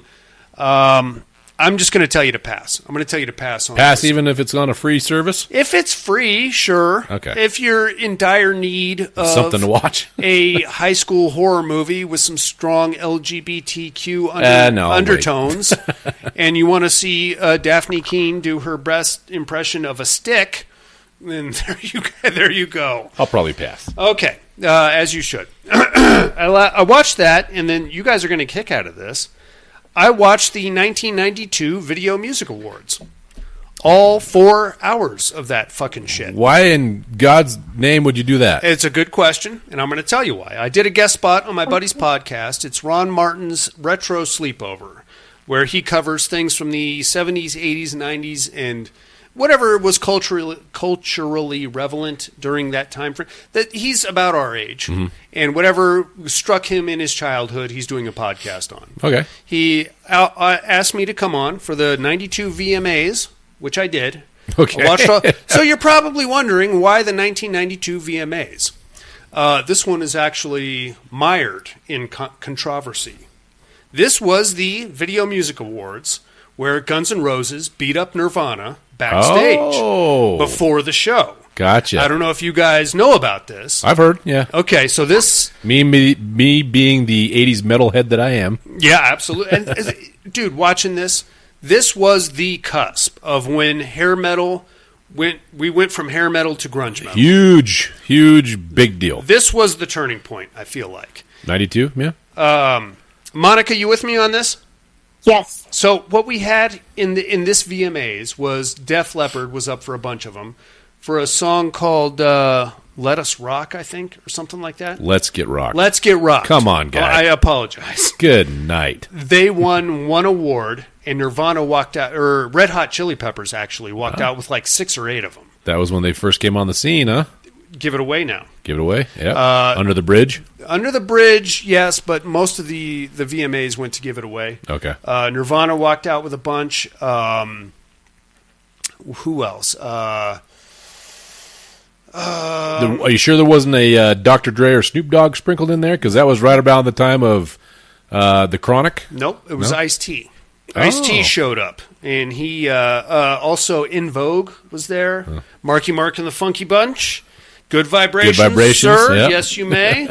It was, 4 hours long, and this was like, if you watch, I watched it in 2-hour chunks on YouTube.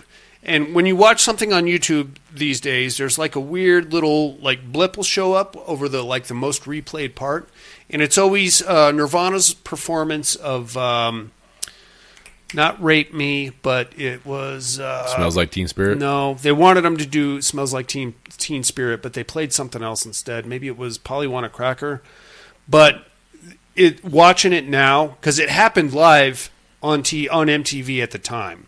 What happens is, mind you, this is right after they got the shit kicked out of them by Guns N' Roses. They go up on stage, and there's a whole backstory behind that, too. Apparently what happened was Courtney Love was hammered backstage, and I think it was Axl Rose or Slash. One of them was like the godfather to Bean Cobain Love, the kid. The kid. And Courtney, if I remember correctly, was going back there telling everybody that it wasn't Kurt's daughter, it was somebody else's daughter, and Slash or Axl was like, went up to Kurt and was like, hey, you need to get your girl under control, she's getting wild. And then he shoved somebody from Guns N' Roses, and then a whole fist fight ensued, and like literally 30 seconds after everybody got broken up, Nirvana got pushed out on stage. Yeah. So they're doing their set. Because it's MTV and it's 1992, nothing is going correctly. Dana Carvey hosted, and the whole time he's like, the telepop prompter is blank again. I don't know what I'm supposed to say. Everything is falling apart. Just going to Garth It's just mode. going to shit. But that was kind of like MTV shtick back then, right? At some point during Nirvana's performance, Chris Novacek's amp goes out. So he keeps playing, but he can't hear himself play. So he takes his guitar off and throws it up in the air. It comes down and hits him in the head. And now he's like staggering around the stage. And if you're watching this, you just see him throw. And then it cuts to Kurt, and he's like singing "Rape Me," and then it cuts back to like the big shot of the stage, and Chris Novacek is now like crawling around on hands and fours because he just got hit in the head with his own guitar. It's dumb as shit, man. Good Lord. Yeah, buddy. And then so after that, Nirvana won an award. I think it was Nirvana that won an award, but because of all the horse shit that went on, they couldn't come up and accept the award. So some fucking weirdo dressed up as Michael Jackson comes out, and he's like, I'm no longer the king of pop. I'm now the king of grunge metal, and I'm here to accept the award on behalf of Nirvana. But just before that, the real Michael Jackson played a remote set from London, like via that version of closed circuit TV or whatever. So we know that that's not the real Michael Jackson, but he comes out with like police officers and he's like, okay, thanks for the award on behalf of Nirvana. And then he leaves. Why did you do a deep voice when you did because Michael Jackson? It wasn't Michael Jackson. He was like, hey, I'm Michael Jackson. I'm now the king of grunge metal. So weird. Dude, I watched this for literally 4 hours. Wow. Half of it in my office at work and the other half when I got home. And the whole time I'm going, this is a fucking nightmare. But at the same time, because I watched it on YouTube, it had like the old school commercials. Remember those fun MTV animations? Oh, yeah. Mm-hmm. All of those were in there. I was like, oh, man, this is just nostalgic, like... Yeah. It was when MTV used to show videos. Music, yes, music, exactly. Anyway, that's all I got to look at this week. Right on. It was a whole, and then I did my show with Ron, and I was not aware of any of the behind the scenes antics. But he knew. He knew. Oh. And he took me to school and all that stuff. Kurt Loder, John Norris, Tabitha Soren, Duff, who I had a wild crush on. I think Duff McKagan. No, that's the no. That was the girl with the black hair. I know. The VJ, and then there was there was somebody else too, but I forget. Not Julie Brown. I forget. There was another one. Anyway, just all of that nostalgia from that would have been my freshman year in high school. I was like, oh fuck. Like Beavis and Butthead showed up for a hot second. They did like some of the intros and outros and some of the other Liquid TV like little fucking animated things. Fuck, punch me in the face and send me back to 1992 is that what it sounds did. like a good time. It is, if you have 4 hours to kill. That's all I got to watch. Monica, what do you got this week? I got a couple of things. I got to watch this movie called This Is Not a Test. Oh, sounds familiar. Yeah, family gets enclosed in a house. Is that right? No, this is like a zombie apocalypse, and the kids go off to a school to shelter in there. Oh, okay. Yeah. How was that? Surprised. I actually enjoyed it. I thought it was pretty good. Okay. I'm trying to think if you guys ever watched that Amazon show From. I watched the first season. I've been meaning to, but it came off of Amazon and went straight to MGM Plus. Yeah. And I'm not going to subscribe to anything else. So the Red Queen watched the whole series. Yeah, I got heard it was through. good. No, the first season I was did hooked. too. Yeah. And then get to the second season. We're like 8 episodes in of a 10-episode season, I think it was. Yeah. And they still haven't said what the fuck is going on. And I'm like, all right, I'm not getting lost again. Losted again. Losted, yes. Yeah. Fuck this show. I'm out. Like, I told the Red Queen, I was like, nope. You tell me if they start fucking answering any of this bullshit and if it makes sense. Because I fucking hung with Lost for 8 motherfucking years of my life. Yes. And I said, that's it? So did everybody else. No. So I'm not gonna get losted again. Yeah. So I said, fuck you. So I'm not I agree. doing it. No, I'm with you on that. Well, I love From. I believe season 4 is going to come out, and it's going to end the show and answer all the questions. Okay. So I 4 can hardly seasons wait isn't for as that. bad as 8. So Well, they'll probably kick the can down the road again and not tell you what the actual fuck's going on. as long as like it's not some guy just wakes up and he's like, "Oh, it was all a dream." Okay, fuck you. Fuck right off. The thing is the people are teleporting. Okay. So there's a hole in a tree, and if you go into the hole in the tree, you come out into the city of modern time where you came from. I saw part of that. Yes, I did see when the one mom went through. And then she says, I got to get back. And then I was like, oh, fuck this. I'm out. Yeah, well, there was actually the one lady did manage to get back home, and her dumbass went back to the town. So her family was very upset with her. They're like, why didn't you just stay? Yeah. I kind of felt the same way about the Squid Games. The first season when everybody's like, okay, we're done. And then they all slowly trickle back into the Squid Games. You're all going to get killed. What are you doing? It's a lot of money, bro. Fucking stupid. I did check out the new Scream movie. Yeah. Oh, boy. Tell us how that was. I was sad. So Nev Campbell's character has a daughter now who's grown, and her boyfriend is pretty much Billy all over again.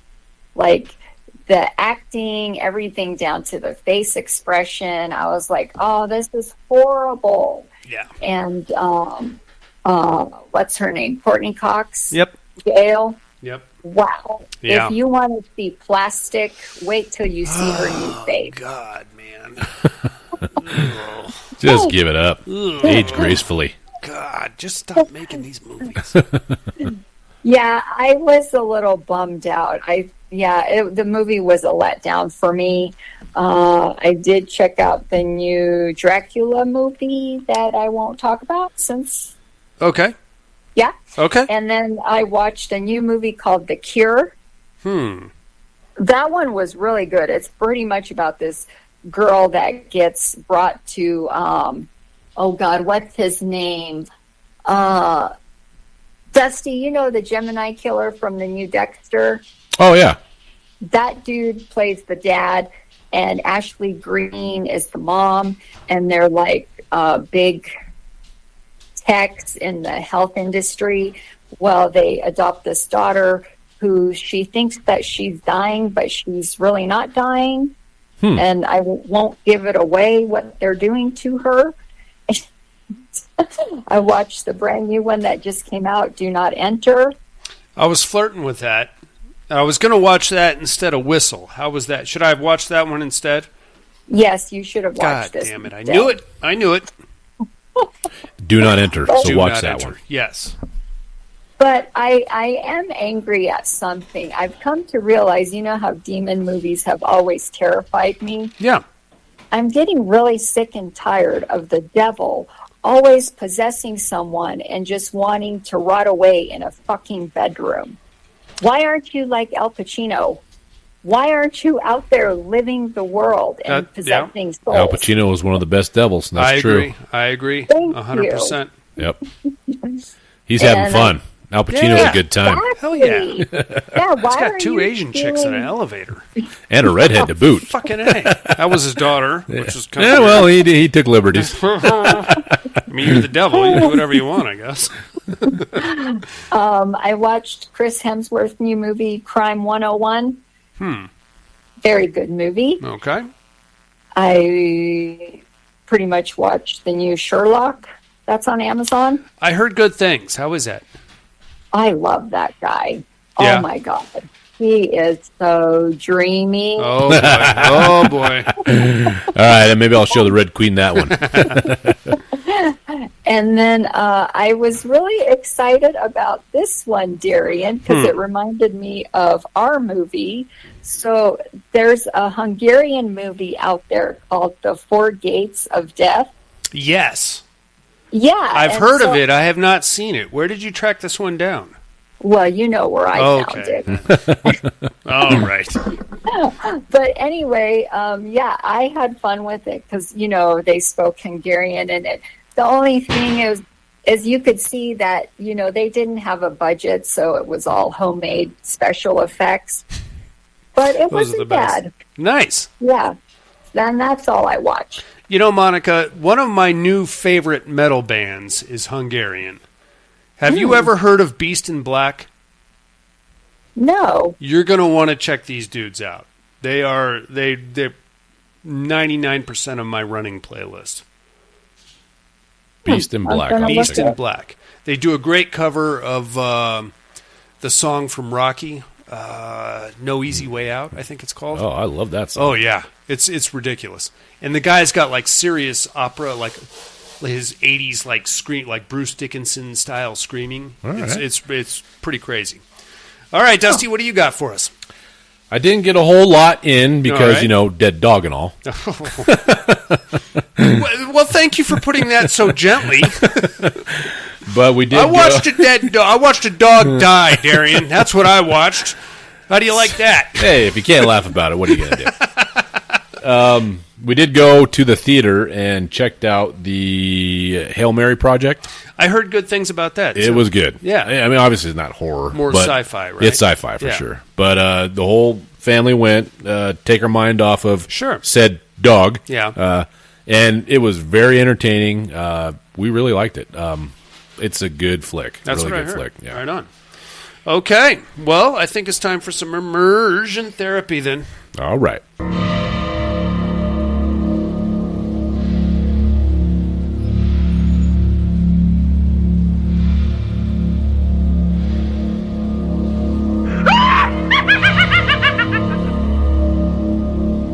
Immersion therapy.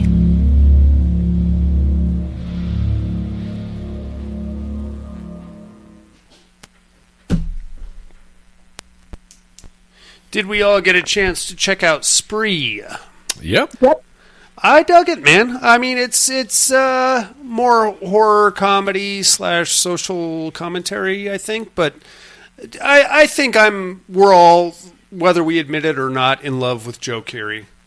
Yeah. I don't think he can do it. He's going to be the new Tom Hanks, I think. He was very entertaining. So the Red Queen's like, what the fuck is this? I was like, it's what people do. Yeah, it's true. It's very sad that this is what our society has come to. Totally. But that's what people do. It's all about views and likes and shares. Especially in L.A. I'm just like... Don't doubt it for a second. You hear it from the kids, like, how many Instagram followers do you have? I was like, who the fuck gives a shit? I don't know. I don't care. Yeah. No. So that was eye-opening and annoying, but I love the fact that they made it into, what it was. Sure. It was a good idea. Yeah, I agree. Yeah. You need, if you're going to portray that character, you need a very cornbread, white, vanilla. Hey guys. Hi. Hi. What are you doing? Yeah. That's I don't think you can go any further than Joe Keery. And that guy is such a fucking stud, man. He has his own rock band. Does he really? Yeah, he's a musician, right and he's playing all kinds of festivals now. That's cool. He's riding the coattails of Steve Harrington, but he can write his own. I think all those guys can now. Well, I'm telling you, wait till you see the new Monica saw it. Wait till you see Cold Storage. I heard good things. Great. Yeah. Like this kid, he can go places after Stranger Things. He doesn't have to be known as Steve Harrington the rest of his life. I hope so. Because he kind of gets typecast in those kind of roles as far as younger doofusy, not, but because he was like the BMOC on Strange Thing, but he was a bit of a meathead, right? Sure. So he kind of gets the meathead roles, but he's a good actor. I think he's going places. I think, And now, like Gaten Mazzarato is playing like the straight man on all the nerdy teen comedies, rom-coms, but we all recognize him as Dustin, so that's who he's going to be. Yeah. I'm not bad at it, man. I hope all those guys go on to like big careers and do great things. Well, the other Mike, whatever his name is, he's a director now. Yeah, did the Ghostbusters thing, and then he wrote his own. He's directing directed his own horror movie that I haven't seen yet. He's It, all over the place. Totally. Yeah. He's the only one that kind of got shafted was the kid that played Will. Yeah, because he's kind of blah. Yeah, I was going to say boring, but that's about it for him. But I enjoyed Spree. Monica, you dug it? Oh, yeah. I liked it. I like him. Me too. Yeah. Kind of hard not to. All right. Well, Monica, I'm putting you in charge this week since Dusty's not going to be with us next week. What do you got for us?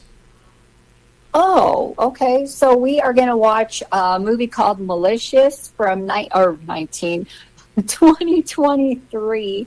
You can find it on Tubi, and it's about knock at the door, and maybe you shouldn't let strangers into your house. Why? And that's all I'm going to say. Why would you let strangers into your house? I usually don't let my own children in here if I don't have to. Get the fuck out of here, weird guy. No strangers coming in the house. No, thank you. And if they do, they're not going to be happy. No. Coming into my house. I'm going to fart them up. They're going to come in here and go, what's that smell, and leave. All right, check that shit out, inmates. We'll do the same and compare notes next week. But now it's time to find out who Daddy is.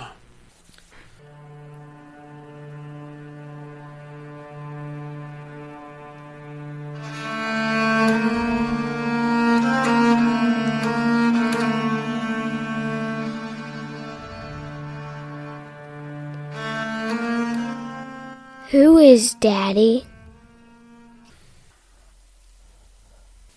All right, first my clues from last week. Well, inmates, I am a disabled young man in a small town.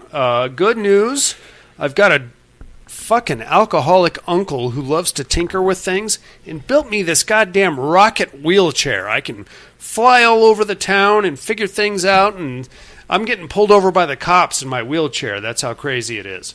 Bad news, there seems to be somewhat of a killer on the loose, and I think it's a werewolf. I can't prove it, but me and my sister have put together a few things. We're going to get to the bottom of this, and when we find him, I'm going to blast his ass right in the fucking eyeball with a bottle rocket. And then, after the full moon is over, I'm going to find the clown with the eye patch, and I'll know who my werewolf is.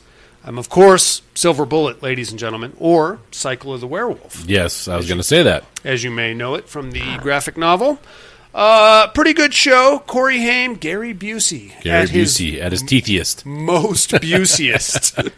He Juiciest. was juicy and Busey in that movie. Utah, give me two. Give me two. Pretty good show, man. I missed that. It had the guy from Twin Peaks as the preacher/werewolf. That would be a good one for them to remake. That could. What I'm just saying, because they're all on this remake of Stephen King properties and stuff like that. Sure. I think a Cycle of the Werewolf with a modern twist and maybe a twist in there. A better werewolf. Yeah, no, like I said, a better werewolf, Yeah. and maybe a different kind of a twist that might be kind of cool. Yeah, I like that. Yeah, because I mean, Cycle of the Werewolf, I loved that when I was a kid. I had it. I had the book. Me too. The graphic novel. Yeah. Silver Bullet, still a pretty good show. I think it holds up more of like a murder mystery. It's more about the kids trying to figure out who the killer is. It was kind of a Goonie-esque. Yeah, and then when we get to like Act 3, then we start picking, okay, that's who he is, and now all of his trials and tribulations, trying to keep the beast at bay and things like that. Who might I be this week, you ask? Well, I am just a college guy trying to get laid, man. Got my eye on the hot sorority babe, and she is not into me at all. I don't think she even knows I exist. She's dating a guy with a unibrow. Who finds that attractive? Not me. I don't care. Neither does my roommate on the crutches over here. Good news, prom night is rolling around. I'm going to ask her and hope for the best. Bad news, we woke something up when we tried to get into the fraternity by stealing a cadaver out of the biolab. There was some shit frozen in it, and now it's out, and now we have a real problem. Good news, ladies, your dates are here. Bad news, they're dead. If anybody doesn't know this, then you should just stop listening to this podcast altogether. All right, inmates, I think that's about going to do it for us. We brought you The Wolfman this week. We're bringing you Dracula next week, starting with Bela Lugosi, rolling right into Gary Oldman, I believe. Monica, is that what we picked? Yes. Oh, thank God. No. We picked the new one. Oh, the new one? The Eddie Munson Dracula? Yes. Oh, okay. So are we going to do Bram Stoker first, and then, or are we doing Bela first? No, we're doing Bela first. Okay. So we're going Bela, then the new one. Eddie Munson. Okay. Yes. As long as Frank Langella is not part of this equation, then I'm okay with that. Ooh. Don't you even, Miss Missy. Tune in next week for the original Dracula, inmates. In the meantime, like, comment, subscribe wherever you heard this show. That helps our visibility quite a bit. We do have a Patreon campaign running. If anybody gives a shit, just head on over to paddedroompodcast.com. All of our contact links are there also, as well as pictures of me superimposed on a black man's penis. In the meantime, for Miss Monica, Dusty, vampires, critters, Sam Raimi's alternate endings, werewolves versus wolfmen. Apparently they're two completely different things. And the Padded Room Podcast. I'm afraid visiting hours are over. Bye-bye.